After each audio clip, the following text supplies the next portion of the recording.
من الشيطان الرجيم بسم الله الرحمن الرحيم إن الحمد لله نحمده ونستعينه ونستغفره ونعوذ بالله من شرور أنفسنا ومن سيئات أعمالنا من يهده الله فلا مضل له ومن يضلل فلا هادي له وأشهد أن لا إله إلا الله وحده لا شريك له وأشهد أن محمدا عبده ورسوله أما بعد فإن أصدق الحديث كتاب الله وخير الهدى هدى محمد صلى الله عليه وسلم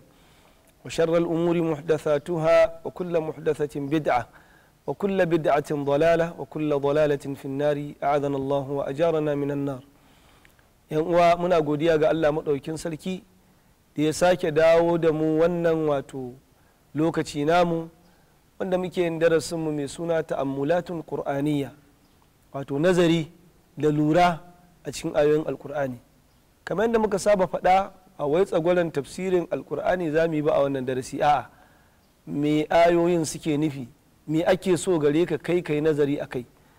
na buga misali a darasinmu da ya gabata cewa idan mutum ya zo yana baka labari cewa ka zo gari kamar kano misali garin kanan nan dole yana gaya maka cewa za ka hau mota za ka nemi wurin kwana za ka yi kaza za ka yi kaza to bayani yake baka akan kano din amma kuma kai da kanka ya kamata ka yi tunani cewa ashe fa zan hau mota to sai na biya kuɗi kenan ashe zan kwana a hotel to dole in nemi kuɗin hotel kenan ashe zan yi kaza dole ne yi kaza to abin da ake nufi a yan alkur'ani idan ana baka labarin annabawa da suka gabata an baka labarin mutanen annabi nuhu cewa sun saba wa annabin Allah sun yi kaza Allah ya halakar da su mutanen annabi shu'aib sun tauye mudu sun cuci yan uwansu Allah ya halakar da su kaga labari ake baka amma a mai hankali cikakke wanda ya san abin da yake yi ka san ana maka hannunka mai sanda ne ana son ka yi wato ta'ammul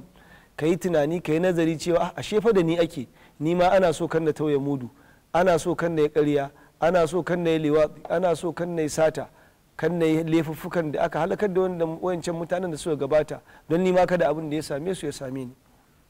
a wancan darasi namu idan ba mu manta ba muna nan a cikin suratul a'la wato sabbih wanda mun karanta ayoyi guda biyu muna kanta uku inda Allah yake cewa wallazi akhrajal mar'a Allah madaukakin sarki shine ya fitar da makiyaya makiyayan nan ita ce wanda dabbobi suke wato kiwo a cikinta sannan kuma dan adam ma yakan amfana kuma daga dabbobin nan shi ma bal yana amfanuwa da waɗannan abubuwa da suke fitowa daga cikin ƙasa yaya abin yake faruwa za ka ga ƙasa ta bushe ciyayi sun yamutse sun zama farare sun watse iska ta ɗauke su wuri ya bushe ya zama fako ba kyan gani to amma ana nan sai Allah maɗaukin sarki ya sauko da ruwa Allah ya gaya mana hanyoyi da yawa da yake a cikin alkur'ani wanda yake saukar da ruwa ɗin nan Allah ya ce wallazi yursilu riyaha fatuthiru bushran bayna yaday rahmati Allah maɗaukin sarki shine yake wato ainihin turo wato iska wanda take bishara da rahamar Allah maɗaukin sarki hatta idza aqallat sahaban wato har ita wannan wato ainihin iska ta rungumi wannan wato girgije ta tura shi tana yawo da shi wato suqnahu li baladin mayyitin sai Allah ya shayar da wannan wato ainihin ruwa da wani gari matacce wato abin da zai baka mamaki wannan girgijen za ka gan shi kamar hayaki yake amma za ka ga jirgin sama yana ratsa shi yana tafiya babu wata damuwa amma idan ka ga irin ruwan da yake sakkowa daga jikinsa yanzu aka ce maka misali kamar garin Kaduna ruwan da yake sauka a garin in aka tambaye ka ya kai lita nawa drum nawa ne ya yawansa yake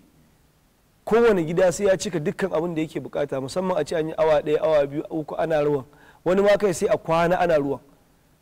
amma abin mamaki a saman nan inda za ka hau jirgi sai ya gama kara da sama ba za ka ga inda ruwan ya taru ba ko kuma cikin wannan wato ainihin girgije ka ga jirgi ya kasa ratsawa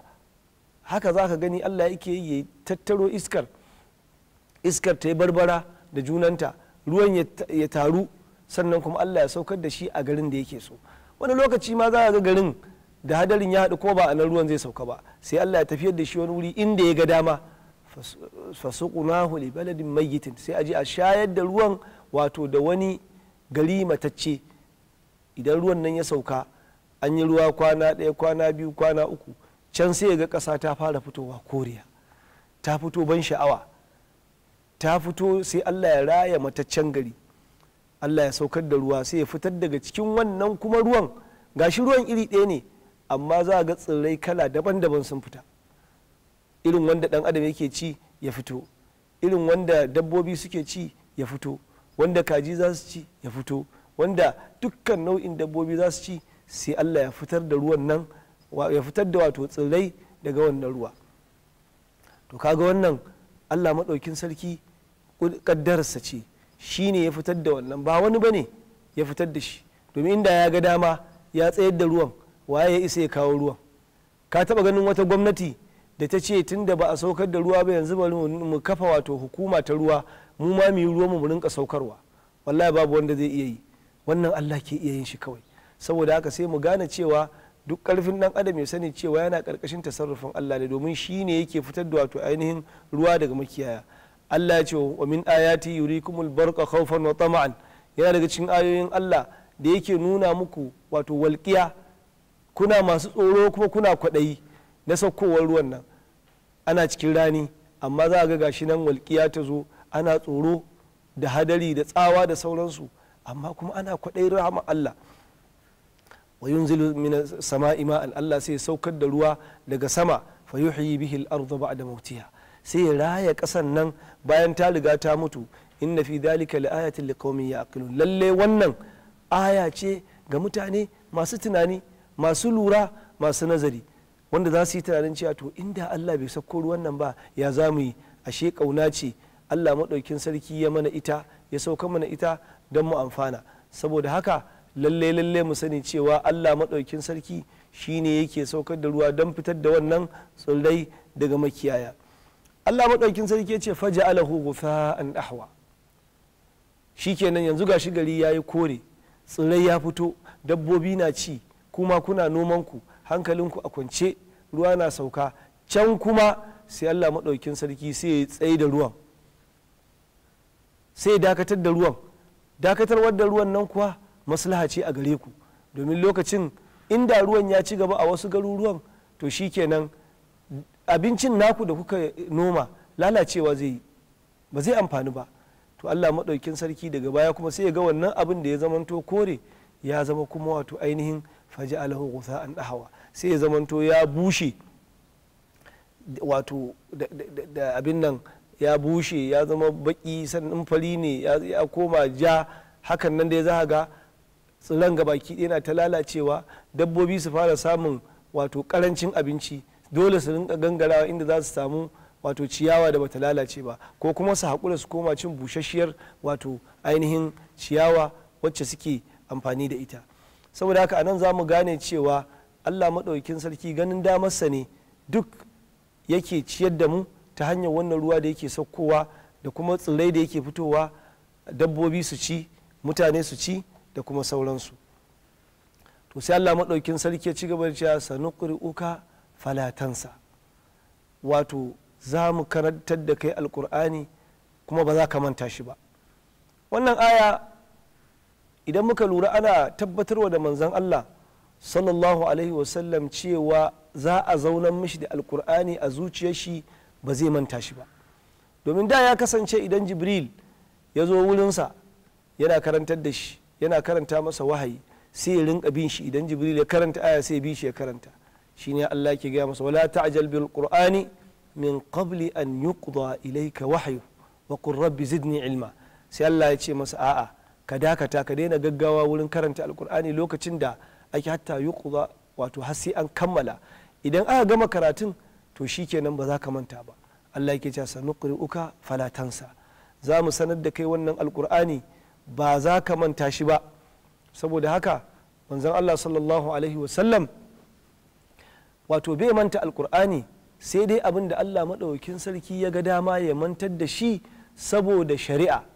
ba wai ya tabbatar da shi akan hakan ba. In ka ji wani hadisi ko wani bayani an ce maka manzo Allah ya manta kaza, to wannan Allah ya yi ne don shar'anta wani abu. Misali, akwai hadisin na Dhul Yadayn, manzo Allah sallallahu alaihi wasallam ya zo ya yi sallah da Allah yake so ya shar'anta mana ya zami mu, tunda mu ba mu da wannan irin baiwa ta manzon Allah sallallahu alaihi wasallam cewa idan wato an ce ba za mu manta abu ba, mu masu mantuwa ne. To sai Allah maɗaukin sarki ya sanya wata rana manzo Allah sallallahu alaihi wasallam ya zo ya yi sallah da sahabbai, shikenan sallar azhar ko la'asar, sai ya yi sallama a raka'a biyu. Yana yin sallama sai wani sahabi ya tashi ce ya manzon Allah, shin an rage sallah ne ko ka manta? Sai manzo Allah sallallahu alaihi wasallam ya ce madalilin a'a, ba ɗaya daga ciki da ya faru. Sai ya ce a to ɗaya daga ciki ya faru. Sai ya tambaye sahabbai suka ce babu shakka ya manzo Allah, ka rage raka'a biyu. Sai ya gasgata shi, sai ya tashi manzo Allah sallallahu alaihi wasallam ya cika raka'a biyu, sannan kuma ya sujada sujudu sahw. Kaga anan wurin ya manta,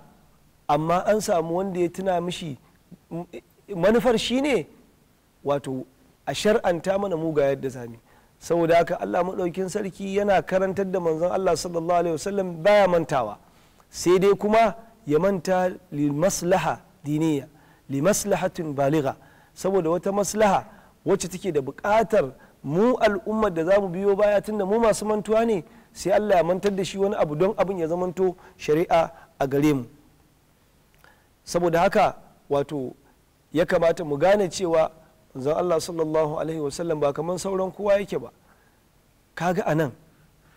ya waje ba a gare ka gane cewa kenan kai ma